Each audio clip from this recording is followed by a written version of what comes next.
Muy bien, señores, gracias por estar ahí en Lo que pasa en América. En el segmento anterior estuvimos hablando acerca de la cronología del coronavirus. Vimos que la primera persona que fue públicamente admitida como paciente del caso de coronavirus fue el día 16 de diciembre en la ciudad de Wuhan, en la provincia china de Hubei. Pero la pregunta que nos hicimos al final del segmento es qué estaba pasando en los Estados Unidos que no luce como que nos preparamos lo suficiente para enfrentar este asunto. Al principio del programa yo les dije que guerra avisada no mata soldado y si lo mata es por descuidado.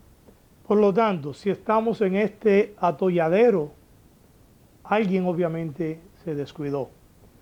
Y mientras el 16 de diciembre aparece el primer paciente diagnosticado con esa infección en China, por otro lado aquí en Estados Unidos, miren lo que estaba pasando. Primero se forma el Comité Judicial de la Cámara de Representantes, donde se empiezan a preparar los cargos para el famoso impeachment de Donald Trump, lo cual se convirtió en un mayúsculo circo político que requirió la atención de todos los medios de comunicación del país y muy pocos estaban prestando la atención debida al asunto del coronavirus en China.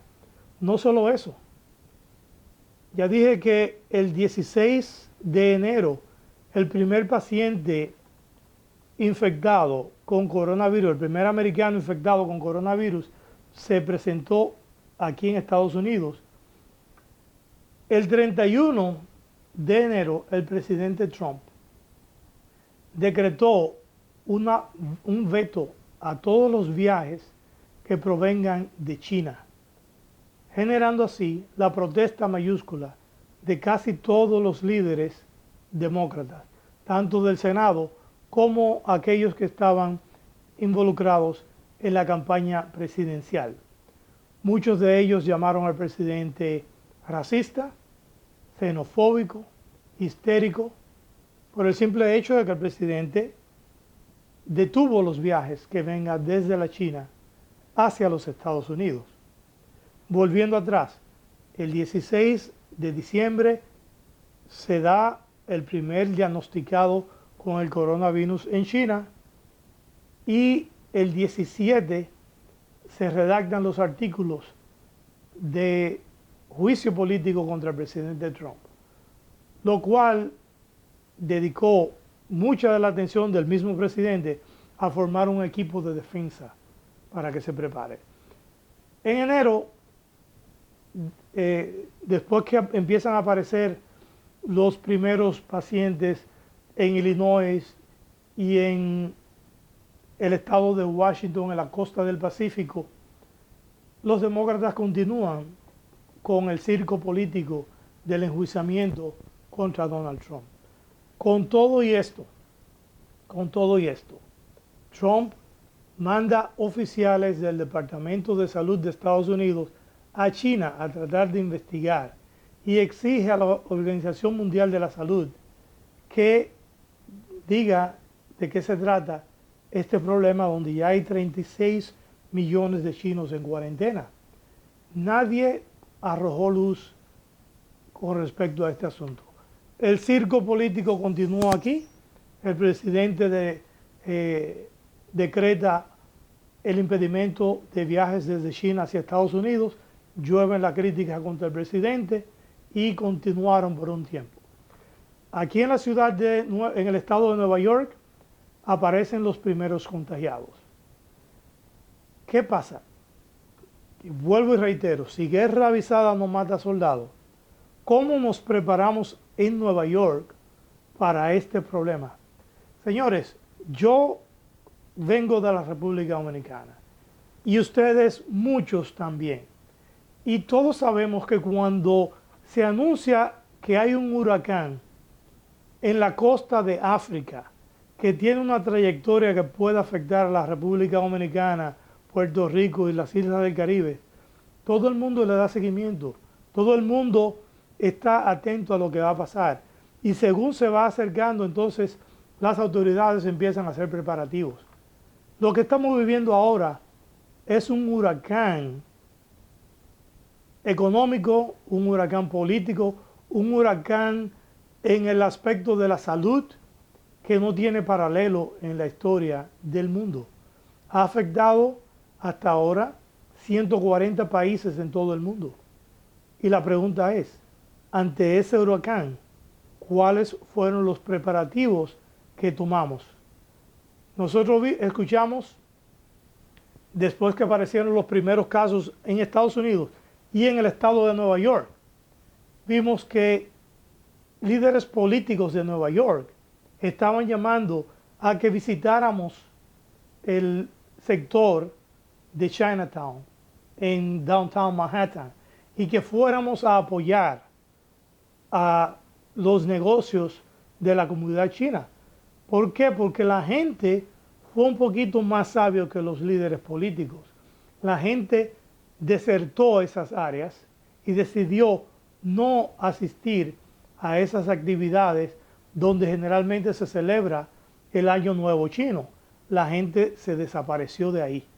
Pero los líderes políticos siguieron insistiendo que no le hiciéramos caso a los comentarios racistas.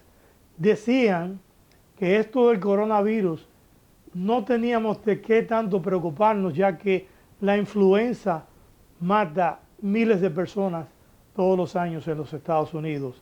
Y decían que esto era menos peligroso que la influenza. Señores, estamos inmersos en todo un atolladero.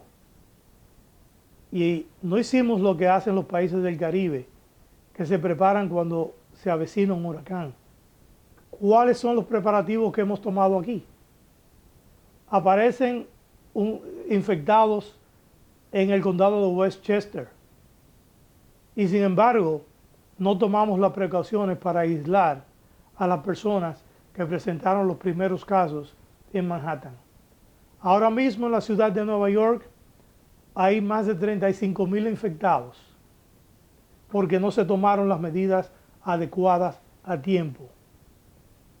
Al contrario, se hicieron concursos para darle premio a los ciudadanos para que fueran a ir a los barrios chinos a apoyar a los comercios y a mezclarse sobre un asunto donde todavía no se tenía conocimiento de cuál iba a ser el alcance que tiene ahora. Más aún, el alcalde de Nueva York, Bill de Blasio, según iban aumentando los casos, se rehusó a que cerraran las escuelas de Nueva York. Y gracias a Dios que los maestros de las escuelas públicas de Nueva York decidieron no asistir y la Unión de Maestros le comunicó a las diferentes autoridades que había entre comillas, un rumor de que los maestros no se iban a presentar y que iban a llamarse enfermos para utilizar los días que por ley le corresponde ausentarse de las aulas. Solo así se suspendieron las clases. Si no hubiese sido así y el alcalde no se ve obligado a cerrar las escuelas, en vez de 35,000 afectados, en este momento estuviéramos hablando de cerca de 85,000 infectados, o quizás 1,000,000, porque la población escolar de aquí es de 1,000,000 y cuando se van a las casas todavía hubiese multiplicado por mucho más y hubiésemos tenido un mayúsculo desastre. Así que vamos a la pausa y cuando regresemos los datos acerca de y las informaciones acerca de cuáles son las posibles soluciones que vamos a recomendar.